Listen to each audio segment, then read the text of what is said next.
नमस्कार विद्यार्थी मित्रांनो, मी शुभम. आज बघणार आहोत आपण नैसर्गिक संख्यांच्या वर्गांची बेरीज. प्रश्न काय दिलाय बघा, 1चा वर्ग अधिक 2चा वर्ग अधिक 3चा वर्ग डॉट डॉट डॉट अधिक कितीचा वर्ग आहे, 10चा वर्ग.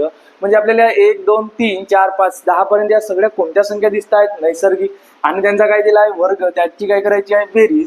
मग एकदम व्यवस्थित बघा, जर नैसर्गिक संख्या 1 पासून चालू होत असतील आणि त्यांच्या वर्गांची बेरीज जर करायची असेल तर डायरेक्ट बघा, शेवटची संख्या पकडून टाका, किती 10, गुणीला त्याच्या समोरची संख्या किती 11, गुणीला या दोन संख्यांची बेरीज करा, 10 आणि 11 यांची बेरीज किती 21, भागीला किती 6.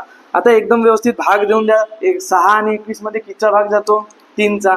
3 दुने 6, 3 7 21. त्यानंतर 2चा भाग अजून 10 मध्ये जातो बघा, बे 1 बे आणि बे पंचे 10. आता किती उरला वरती 5, गुणीला 11 गुणीला किती 7.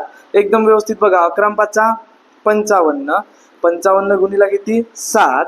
त्यानंतर 7 5 35, 5 हातचे 3, 7 5 35, 35 आणि 3 किती 38. म्हणजे आपलं उत्तर किती असेल 385. एकदम व्यवस्थित. ओके, त्यानं बघा आता याचा उत्तर तुम्ही कमेंट मध्ये सांगा. ओके, धन्यवाद.